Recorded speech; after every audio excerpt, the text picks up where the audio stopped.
Una pregunta teológica muy importante es, ¿tiene el hombre libre albedrío?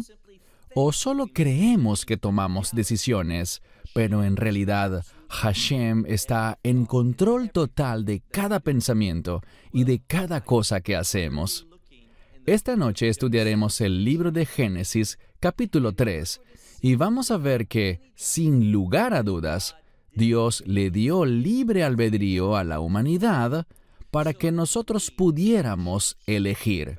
De hecho, en mi opinión, uno de los grandes poderes que tenemos es el poder de elegir, y podemos usarlo para bien o podemos usarlo para mal. En otras palabras, podemos elegir la voluntad de Dios o podemos elegir actuar y comportarnos en contra de la voluntad de Dios.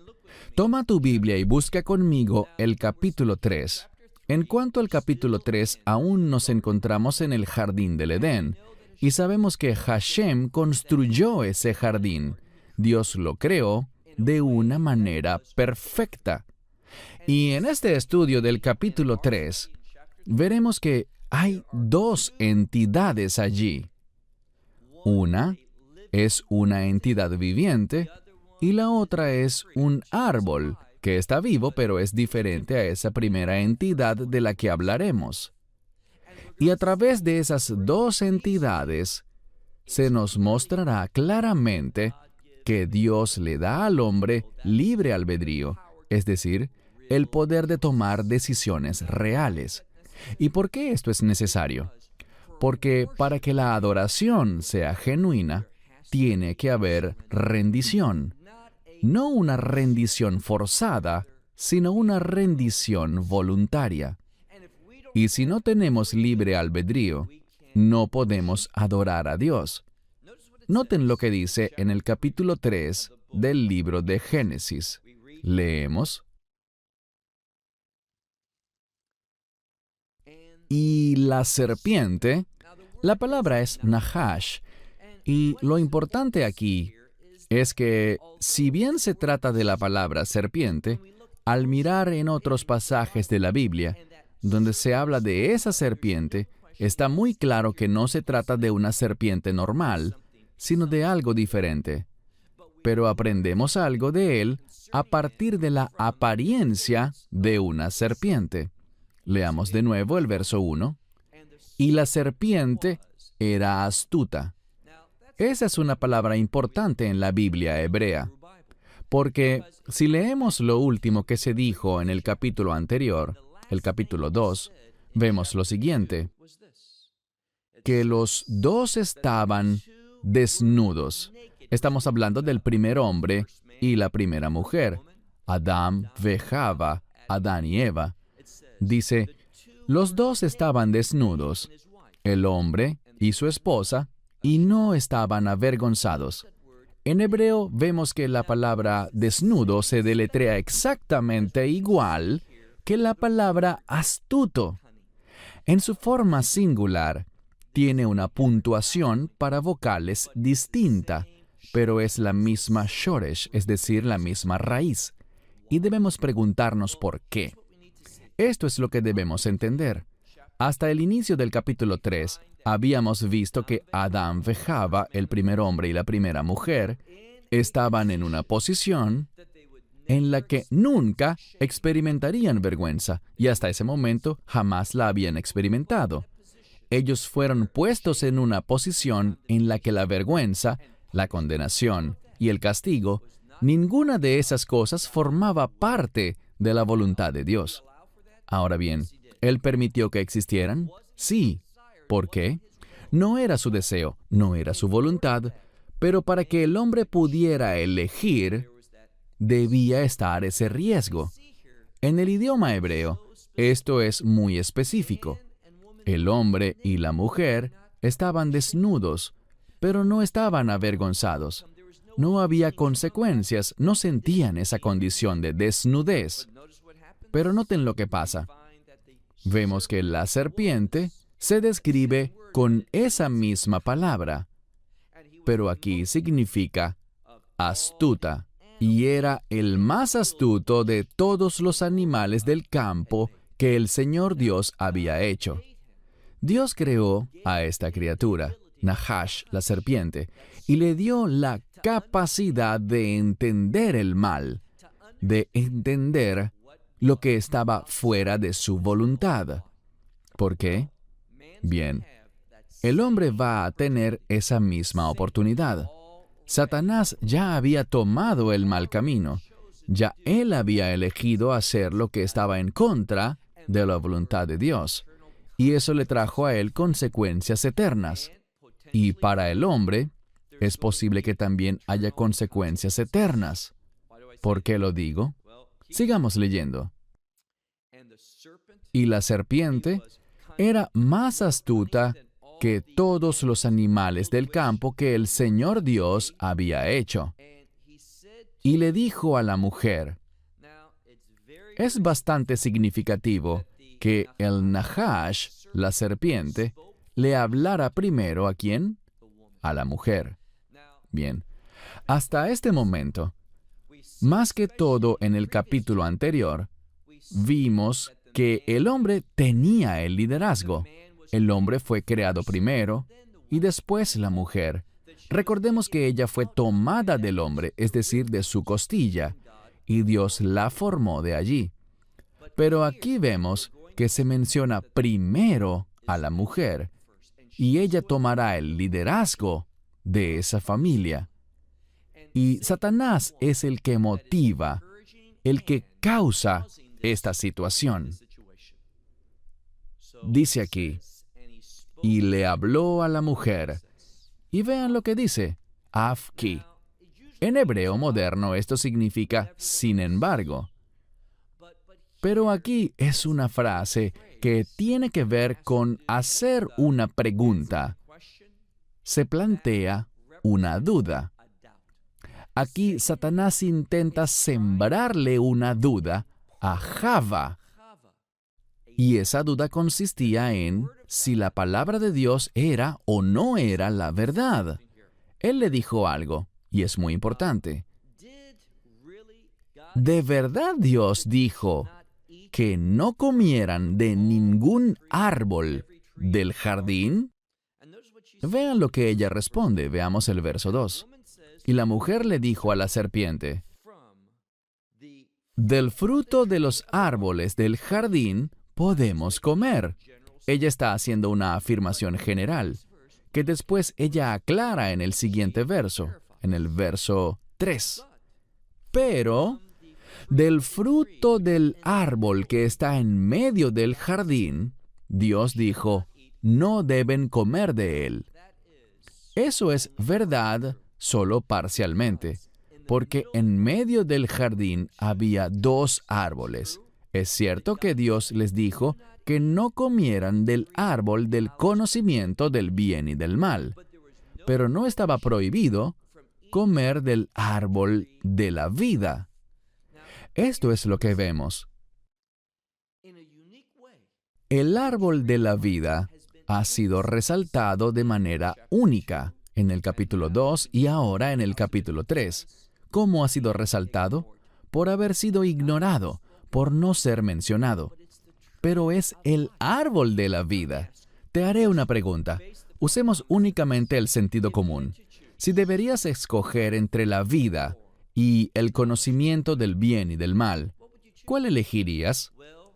Una persona con sentido común diría, pues mira, si elijo el conocimiento del bien y del mal, moriré. Así que el árbol del conocimiento del bien y del mal es el polo opuesto del árbol de la vida. De modo que eliges la vida o eliges la muerte. Simplifiquemos esto. ¿Qué vas a escoger, la vida o la muerte? Y todo esto viene de las instrucciones de Dios. Este es el problema. La mujer va a seguir las instrucciones, no de Dios, sino de la astuta serpiente. Y ese es el problema. Y aprendan otro principio muy importante. Esa también es una elección que hacemos nosotros. O bien seguimos las instrucciones de Dios, o seguiremos las instrucciones del enemigo, las instrucciones de la serpiente, de Satanás. No hay puntos medios. Podrás decir, bueno, yo no voy a hacer lo que Satanás quiere, sino lo que yo quiero. Cuando haces eso, estás exactamente haciendo lo que Satanás quiere que hagas, y veremos eso de manera muy clara en el verso siguiente. Verso 3. Del fruto del árbol que está en medio del jardín, es decir, en el centro del jardín, Dios dijo, no coman de él, ni lo toquen, no sea que mueran. Esa es una afirmación muy importante. Es una afirmación falsa. Dios nunca les dijo a Adán, ve Java, Él nunca les dijo que si tocaban ese fruto, iban a morir. No, eso lo agregó ella. Y esto es lo que comentaré al respecto. Una de las características, de las cualidades del judaísmo rabínico, es que les gusta construir barreras. En nuestra propia mente, eso suena bien. Si hay un peligro de violar un mandamiento, no quiero ni siquiera acercarme a eso. Así que le pongo una barrera alrededor para no poder acercarme y así no ponerme en peligro. Pero el problema viene al agregarle cosas a la palabra de Dios. Cuando le agregamos cosas, seguramente vendrán problemas. Así que en este pasaje, vemos que Java le está agregando a la palabra de Dios. Ella dice, Dios me dijo que si lo tocaba siquiera, iba a morir. Pero no es cierto. Así que lo que yo podría concluir de esto, no es que ella esté mintiendo, sino que no escuchó con atención. Estaba equivocada. No está manejando correctamente la palabra de Dios. Estaba recordando lo que ella creía, pero no la verdad. Ahora bien, si uno no está seguro, ¿qué hay que hacer? Ir a la fuente. ¿Por qué no incluir a Dios en la ecuación? Este es el principio. Cada vez que estoy bajo ataque espiritual, cada vez que Satanás está comunicándose y se mueve en mi contra, ¿qué es lo más prudente? ¿Ponerme a conversar con él? No, eso es insensato. Es una receta para el fracaso. Lo que necesitamos hacer es incluir a Dios en la ecuación y decir, Dios, creo que oí esto, pero ¿podrías decirme tu voluntad? ¿Cuáles son tus instrucciones para esta situación? ¿Y cómo lo hacemos? Bien, eso lo hacemos leyendo la palabra y acudiendo a Él en oración, pidiéndole al Espíritu Santo. ¿Qué nos prometió Dios? Yeshua nos dijo en el libro de Juan que el Espíritu Santo nos enseñará todas las cosas, que Él nos dará la verdad. Él es el espíritu de la convicción del pecado y la convicción de la justicia. Y nosotros como creyentes estamos en una posición maravillosa. Cuando Satanás empiece a intentar confundirnos y engañarnos, simplemente podemos acudir al Espíritu Santo y nos ponemos a orar y a buscar y leer su palabra. ¿Cuál es la voluntad de Dios? ¿Cuál es la verdad? ¿Cuál es el propósito de Dios en esta situación? Pero ella no hizo eso. Pasemos al verso 4. Y la serpiente le dijo a la mujer, ustedes ciertamente no morirán. Se usó el verbo no morirán 2 veces. Y esa redundancia es para enfatizar eso. Y por esa razón, se traduce como ciertamente o seguramente no morirán. Verso 5. Lo que él dijo no era verdad. Satanás es un mentiroso. Él es el padre de las mentiras, así que eso no debería sorprendernos. Él hace trampa. Y además, noten lo que hace. Déjenme buscar bien la palabra. Creo que la mejor forma de decirlo es que él distorsiona. Esa es la palabra. Él distorsiona el carácter de Dios. Verán, Dios quiere que tengamos vida y que la tengamos en abundancia, siempre en aumento. Esa es la naturaleza de Dios. Muchas oraciones empiezan así. Dios, eres un Dios bendito. Y eso es muy cierto. Satanás quiere decirte, no, ese no es Dios. Dios no quiere que te diviertas. Dios no quiere que estés alegre, esperanzado ni feliz. Y no es cierto. Dios sí quiere que tengamos esas cosas, pero solo las tendremos en su voluntad.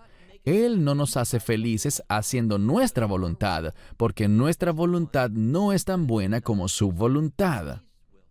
Sigamos leyendo. Está hablando Satanás. Porque Dios sabe que el día que coman de él, los ojos les serán abiertos y serán como Dios, conociendo el bien y el mal. De nuevo, eso es verdad en parte, pero no del todo. Es decir, Dios simplemente dijo que ese es el árbol del conocimiento del bien y del mal.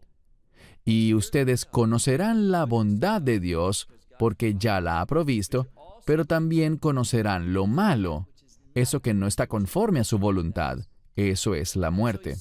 Por eso les dijo, van a morir. Pero vean cómo lo presentó Satanás. Él dijo, ¿saben? Dios no quiere que sepan esto. Él no quiere que sean como Él.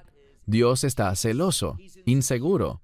Quiere mantenerlos pisoteados para Él seguir arriba. Así es como Satanás se sentía, porque Satanás quería ser más grande que Dios. Él quería llegar a la misma altura del cielo, e incluso más alto. Y Dios lo hizo caer. ¿Y qué estaba diciendo él? Oye, Dios pisotea a las personas. Dios no quiere que seas feliz. Dios no quiere que sepas estas cosas. Dios no quiere que seas como Él. Él quiere ser el único especial. Eso no es más que una distorsión de la verdad. Y eso es lo que Satanás hace todo el tiempo. Pasemos ahora al verso 6. Y la mujer vio que bueno es el árbol para comer. Este es el problema. Ella está tomando esa decisión, está evaluando las cosas basada en... ¿Cuál es la primera palabra aquí? Es el verbo ver. Así que está tomando la decisión con los ojos. Hace algunas horas salí con unos amigos que estaban de visita y fuimos a la tumba de Shemshon, es decir, de Sansón, y hablamos de él. ¿Y qué sabemos de Sansón? Que él tomaba decisiones con los ojos. Si veía a una mujer, decía, la quiero, ella es buena para mí. ¿Quién decía que era así? No sus padres y ciertamente tampoco Dios. No según las normas que Dios le había dado a su pueblo. Pero Shemshon, es decir, Sansón, tomaba decisiones con los ojos. ¿Y qué resultó? Un desastre. Lo mismo pasó aquí. Aprendamos este principio bíblico. ¿Qué pasa si tomamos decisiones con los ojos en vez de con los oídos? ¿Debemos ser personas que ven la palabra de Dios? No dice eso. Dice que debemos ser oidores de la palabra de Dios. Al oír la palabra de Dios podemos convertirnos en hacedores de la palabra de Dios. Pero la vista no es lo importante. No dice que camines por la vista, sino que camines por la fe. Y aquí Java estaba haciendo una mala decisión. Estaba evaluando las cosas con los ojos. Les contaré algo. Recuerdo que cuando era muy niño, mi mamá había comprado unas frutas, o al menos yo creí que eran frutas, y las puso en un tazón en la mesa. Y al entrar, vi esa manzana y pensé, wow, esa manzana es perfecta, es la manzana más perfecta. Yo no era adulto en aquel momento, tendría unos 4 o 5 años. Y la tomé en mi mano y la mordí. Y aunque han pasado muchos años, mi mamá aún tiene la fruta de plástico con las marcas de mis dientes. Para mí, se veía muy buena. Se veía perfecta. Creí que tendría un sabor maravilloso, pero lo hice solo basándome ¿en qué? En cómo se veía según mis ojos. Así que, la comida no es buena porque se vea buena. Hay otras cualidades que deben estar presentes para que sea realmente buena para comer. Pero Java no esperó por eso. ¿Qué dijo ella?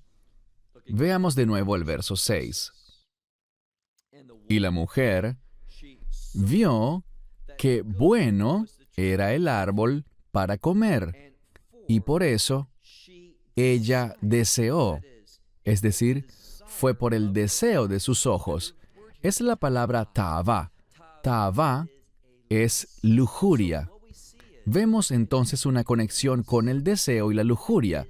¿Cuál es la fuente de la lujuria? Bueno, la fuente es un corazón no regenerado, pero el corazón usa los ojos para manifestar el pecado. Sigamos leyendo.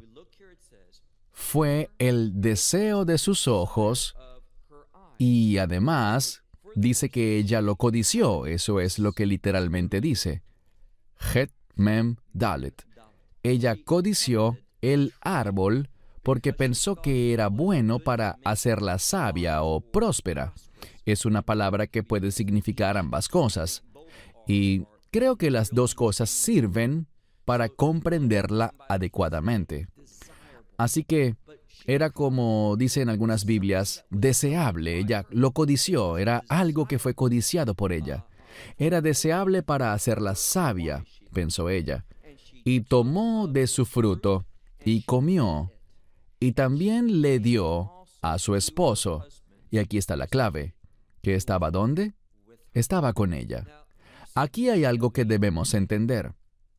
El hombre se mantuvo fuera de esa conversación entre la serpiente y Java.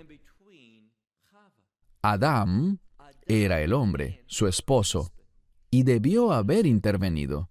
Él debió decirle, no hables con mi esposa. Si tienes algo para la familia, conversa conmigo. Pero él se quedó callado. Él eludió su responsabilidad. No se comportó como un hombre. ¿Qué hizo él? Él cedió su liderazgo y dejó que la mujer se encargara y tomara decisiones por la familia. ¿Y qué más vemos? Bueno, que ella comió y se lo dio a él. Y él estaba con ella. Quiero que vean algo. Hasta este momento, he tratado de serle muy fiel al texto. No he dicho mi opinión o mi propia interpretación, sino que he dejado que la Escritura se interprete a sí misma. Pero ahora quisiera darles una interpretación que creo que es correcta, pero no hay prueba bíblica de ello. Esto es simplemente lo que yo creo que es. Si la mujer hubiera dicho, «Ten, come tú del fruto», antes de haber comido ella, no creo que el hombre lo habría hecho. Fue solo porque él vio que ella comió del fruto y no murió, y él quería esa misma experiencia. Él creyó que eso lo haría sabio, que sería como Dios. Si él amaba a su esposa, él habría dicho, no comas eso. Él habría intervenido, se lo habría quitado de las manos y le habría dicho, cariño, yo te amo, esto es peligroso. Dios dijo que no comiéramos de esto. Pero no hizo nada. Él se quedó callado. Y les diré algo, muchas familias resultan muy perjudicadas por el enemigo, por las trampas de Satanás, porque el hombre se queda callado, porque evade su responsabilidad, porque no actúa como un líder piadoso, porque no ama a su esposa, porque no ama a sus hijos, porque si fuera así, él intervendría. Pero este hombre estuvo ausente, y cuando eso pasa, el resultado es desastroso.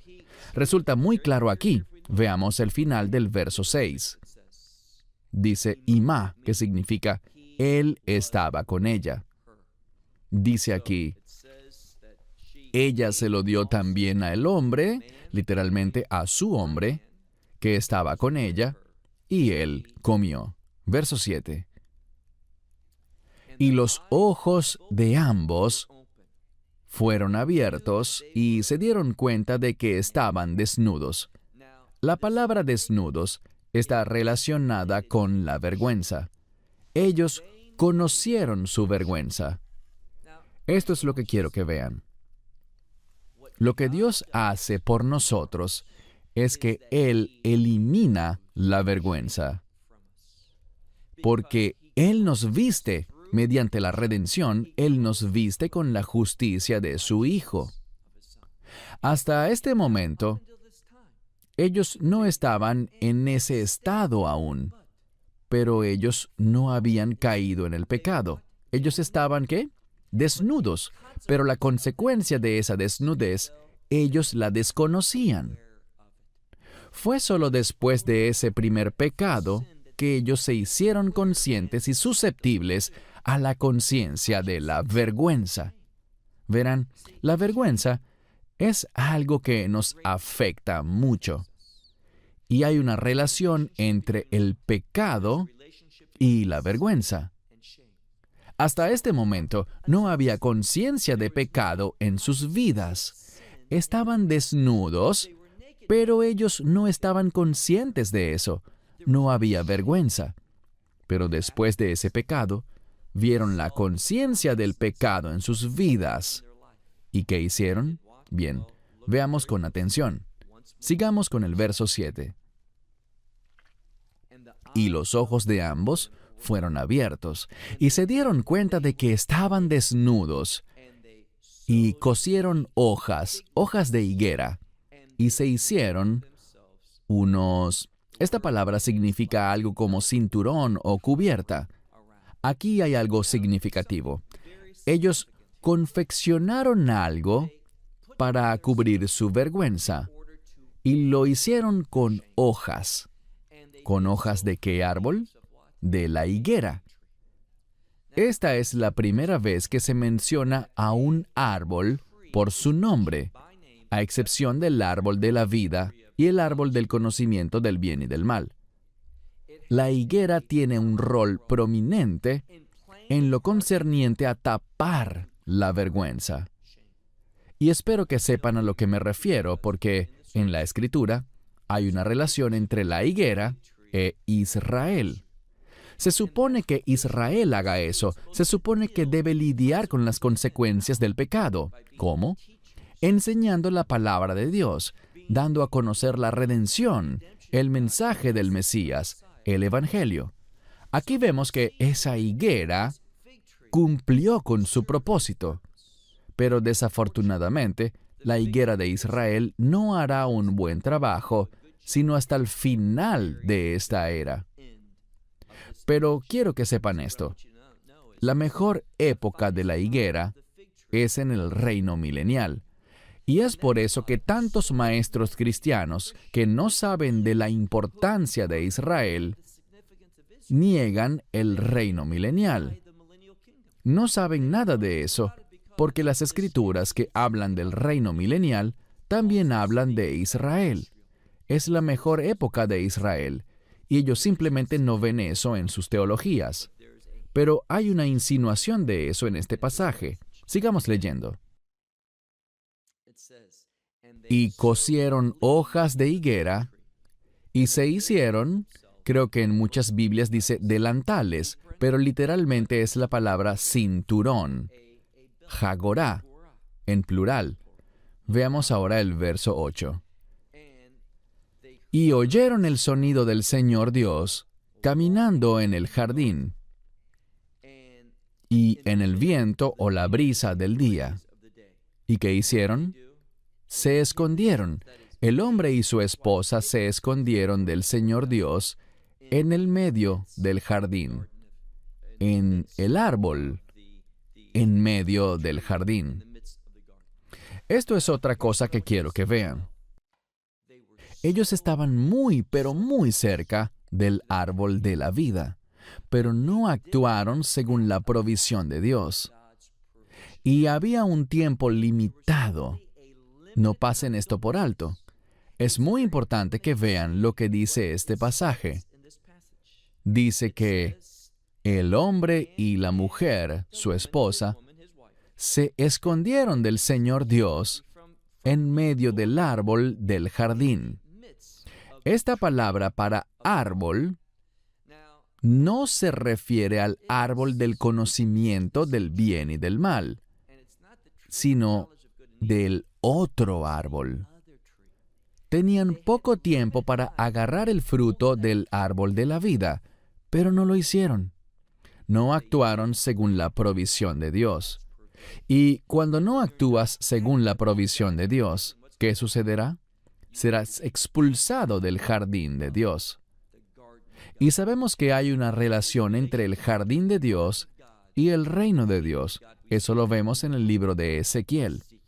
Bien, sigamos leyendo. Verso 9. Y el Señor Dios llamó al hombre y le dijo, básicamente, ¿dónde estás? Y él respondió, tu voz la he oído en el jardín. Luego dice, y tuve miedo por la desnudez, así que me escondí. Así que el hombre oyó la voz de Dios, ¿y qué hizo? Se escondió. Aquí hay otro principio importante. Cuando estamos en pecado, ¿qué haremos? Huiremos de la voz de Dios, o de la palabra de Dios, o de la presencia de Dios. Eso es lo que hace el pecado. Y por eso el pecado es tan destructivo, hace que nos alejemos de la presencia de Dios. Incluso aquí, Dios estaba buscando al hombre, y el hombre huyó. ¿Ven el paralelismo con nuestra vida diaria? Tomamos las mismas decisiones equivocadas, y en lugar de apropiarnos de la provisión de Dios y buscar el perdón, en vez de buscar su provisión para vencer la muerte, es decir, en vez de buscar al árbol de vida, y sabemos que hay una relación entre el árbol de vida y la cruz. Y el hombre dijo, oí tu voz en el jardín y tuve miedo porque estaba desnudo y me escondí. Verso 11. Luego habló Dios, ¿quién te ha dicho que estás desnudo? Del árbol que te mandé que no comieras, ¿has comido? Esto es lo que vemos. Todo esto pasó debido a la desobediencia. Esta no era la voluntad de Dios. Te preguntaré algo. ¿Le sorprendió a Dios que el hombre hiciera eso? No, Dios lo sabe todo. Pero el hecho de que Dios conozca el futuro no significa que Él sea la causa de todo lo que pasa en el futuro. Dios, a través de su instrucción, su palabra, su provisión, le ha dado todo lo necesario al hombre para que éste tome la decisión correcta. Pero cuando nos alejamos de su voluntad, cuando no hacemos lo que Él nos ha llamado a hacer, cuando no asumimos correctamente la responsabilidad que Él nos ha dado, esto es una invitación para que el enemigo venga. Él es más astuto que nosotros. Por tanto, Él terminará engañándonos.